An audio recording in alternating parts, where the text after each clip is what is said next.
Good afternoon, Natasha.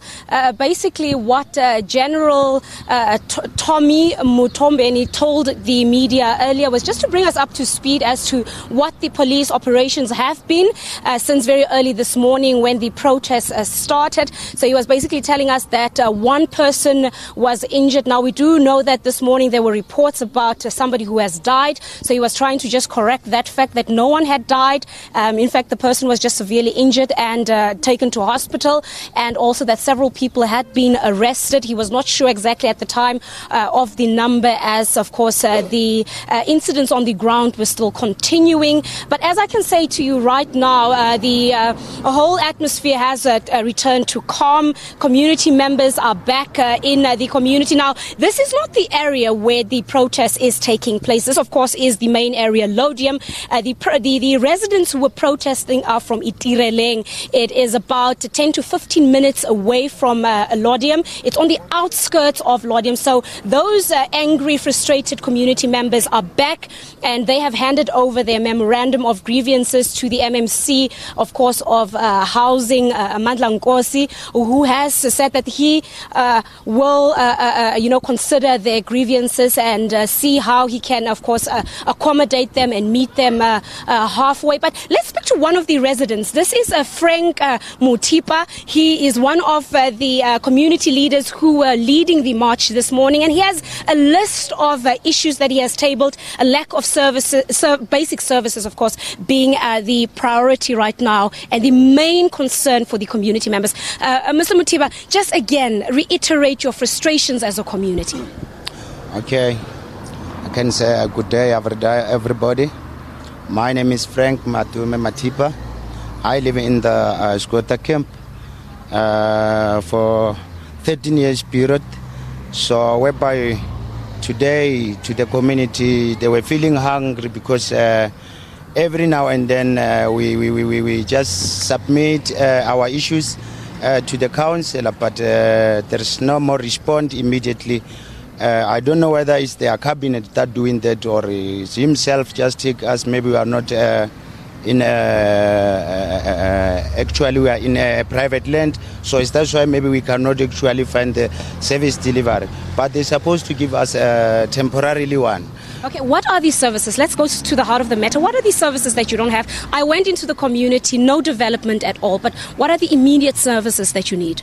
Actually, we expect electricity, the reality one, and then proper road, mobile clinics, with a school for the child, because are driving almost 115 kilometers to reach their schools, so that to us, as we are the parents, it's hard to us.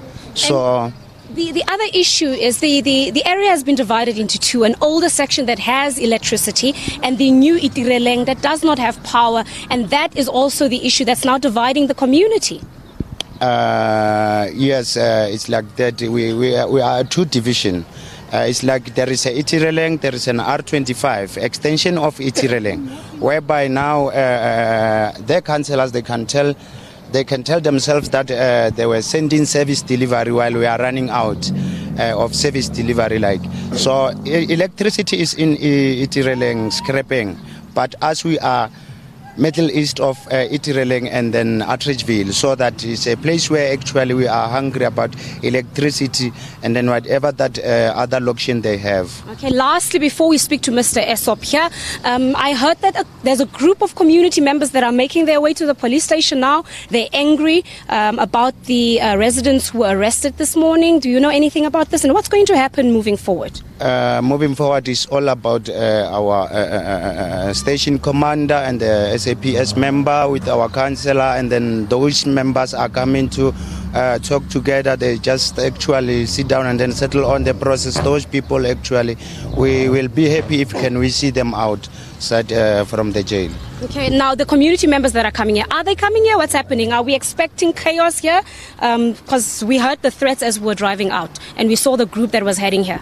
No, it's all about to go and then sit down and then talk nicely together with them, because we don't want to see whatever we saw earlier in the morning today.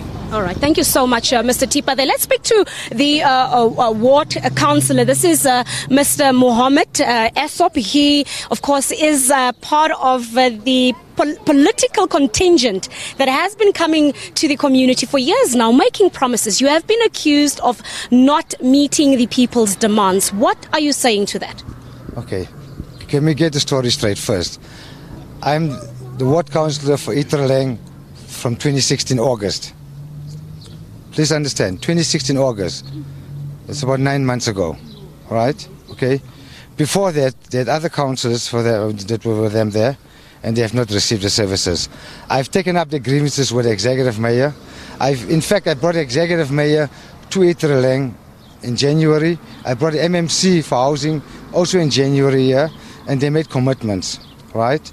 And it's now May, and we haven't received anything from them as yet, right? I've secured a meeting with the executive mayor for next week, Tuesday, and I've informed some of the residents there to say we are going there on Tuesday to raise all the issues of Itireleng, right? Unfortunately, they did not listen to me. They went ahead with the strike, right? I haven't got a problem with the strike. All the grievances raised by the community are genuine issues. They must be dealt with urgently, right? But the manner in which they did it, I'm saying one more time, is not correct. And this morning when we got here, your house was also under threat. There was a group of men who had attempted to get into your house, and another house. They even got arrested in front of that house, putting your life directly in danger and that of your family. You were also unhappy about that? I'm very upset about that. In fact, at the first meeting we had with MMC and the residents, one of the gentlemen actually threatened me, and I've got a video footage of it also, and I think I'm going to lay a charge against him.